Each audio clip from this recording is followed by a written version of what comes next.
అబ్రహాము దినములలో వచ్చిన మొదటి కరువు గాక మరి ఒక కరువు ఆ దేశంలో వచ్చెను.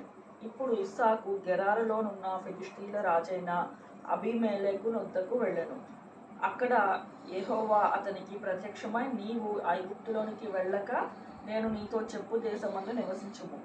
ఈ దేశమందు పరవాసినై ఉండుము. నేను నీకు తోడై ఉండి నిన్ను ఆశీర్వదించెదను. ఏలైనగా నీకును నీ సంతానమునకును ఈ దేశములన్నీయు ఇచ్చి, నీ తండ్రి అయిన అబ్రహాముతో నేను చేసిన ప్రమాణము నెరవేర్చి, ఆకాశ నక్షత్రము వలె నీ సంతానమును విస్తరింపచేసి ఈ దేశములన్నీయు నీ సంతానమునకు ఇచ్చెదను. నీ సంతానము వలన సమస్త భూలోకములోని సమస్త జనులు ఆశీర్వదింపబడుదురు.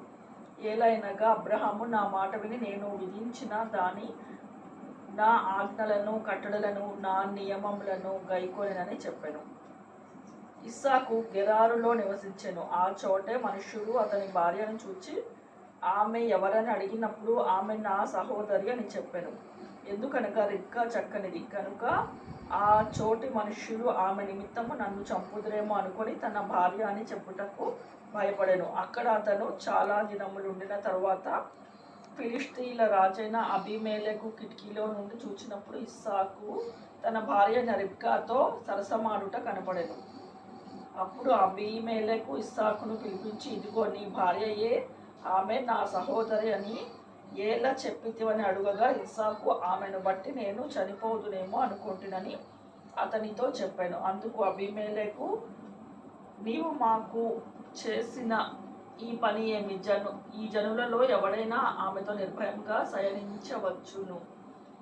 అప్పుడు నీవు మా మీదకి పాతకము తెచ్చిపెట్టు వాడువు కదా అనెను. అబీమెలెకు, ఈ మనుషుని జోలికైనను అతని భార్య జోలికైనను వెళ్ళువాడు నిశ్చయంగా మరణశిక్ష పొందునని తన ప్రజలందరికీ ఆజ్ఞాపించగా, ఇస్సాకు ఆ దేశమందున్న వాడై నిమిత్తము చేసి ఆ సంవత్సరంలో 100 ఫలము పొందెను. యెహోవా అతనిని ఆశీర్వదించెను కనుక మనుషుడు గొప్పవాడాయను. అతడు మిక్కిలి గొప్పవాడగు వరకు క్రమక్రమముగా అభివృద్ధి పొందుతూ వచ్చెను. అతనికి గొర్రెల ఆస్తియు గొడ్ల ఆస్తియు దాసులు గొప్ప సమూహమును కలిగినందున ఫిలిష్తీయుల అతని యందు అసూయపడిరి. అతను తండ్రి అయిన అబ్రహాము దినములలో అతని తండ్రి దాసులు త్రవ్విన బావులనియు ఫిలిష్తీయులను మన్ను పోసి పూడ్చివేసిరి. అబీమెలెకు, నీవు మాకంటే బహుబలము గలవాడవు కనుక మా యొద్ద నుండి వెళ్ళిపోమని ఇస్సాకుతో చెప్పగా, ఇస్సాకు అక్కడి నుండి వెళ్ళి గెరారు లోయలో గుడారము వేసుకుని అక్కడ నివసించెను. అప్పుడు తన తండ్రి అబ్రహాము దినములలో త్రవ్విన నీళ్ల బావులు ఇస్సాకు తిరిగి త్రవ్వించెను. ఏలైనగా అబ్రహాము మృతి పొందిన తర్వాత ఫిలిష్తీయులు వాటిని పూడ్చివేసిరి. అతడు తన తండ్రి ఇంటి వాటికి వెళ్ళిన పేర్ల చొప్పున తిరిగి వాటికి పేర్లు పెట్టెను.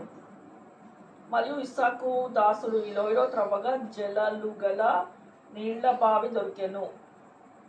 అప్పుడు గెరారు కాపర్లు ఇస్సాకు కాపర్లతో జగడమాడి, ఈ నీరు మాది అని చెప్పిరి. కనుక వారు తనతో కలహించినందున అతడు బావికి ఏసేకు అని పేరు పెట్టెను. మరియు మరొక బావి తవ్వినప్పుడు దాని కొరకును జగడమాడిరి కనుక దానికి సిత్నా అను పేరు పెట్టెను. అతడు అక్కడి నుంచి వెళ్ళి మరొక బావి తవ్వించెను. దాని విషయమై వారు మారలేదు కనుక అతడు ఇప్పుడు యెహోవా తన ఎడము కలుగచేసి ఉన్నాడు కనుక ఈ దేశం అంతా అభివృద్ధి పొందుతుంది అనుకొని దానికి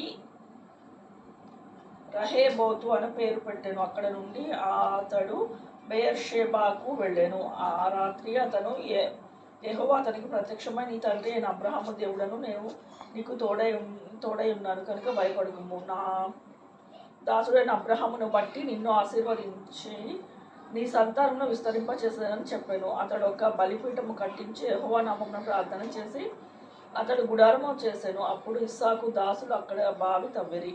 అంతటా అబీమెలెకు అతని స్నేహితుడైన అహుజతును అతని సేనాధిపతి అయిన ఫికోలును గెరారు నుండి అతని యొద్దకు వచ్చిరి. ఇస్సాకు, మీరు నా మీద పగపట్టి మీ యొద్ద నుండి పంపివేసిన తరువాత ఎందు నిమిత్తము నా యొద్దకు వచ్చి ఉన్నారని వారిని అడగగా, వారు నిశ్చయంగా యెహోవా నీకు తోడైయుట చూచితిమని మనకు అనగా మాకును నీకును మధ్య ఒక ప్రమాణం ఉండవలెననియు మేము నిన్ను ముట్టక నీకు మేలే తప్ప మరేమియు చేయక నిన్ను సమాధానంగా పంపివేస్తుంది కనుక నీవును మాకును కేడు చేయకుండానట్లు నీతో నిశ్చయంగా నిబంధన చేసుకుందుమనియు అనుకుంటుమి.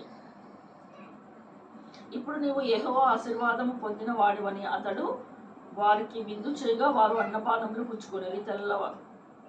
తెల్లవారినప్పుడు వారు లేచి అతనితో ఒకడు ప్రమాణము చేసుకునేది. తరువాత ఇస్సాకు వారిని సాగనంపగా వారు అతని వద్ద నుండి సమాధానంగా వెళ్ళిరి. ఆ దినమంటే ఇస్సాకు దాసులు వచ్చి తాము తవ్విన బావుని గురించి అతనికి తెలియజేసి మాకు నీళ్లు కనపడినవని చెప్పిరి కనుక దానికి షేబా అను పేరు పెట్టారు. కాబట్టి నేటి వరకు ఆ ఊరి పేరు బెయేర్షెబా. ఏసావు 40 సంవత్సరాల వాడైనప్పుడు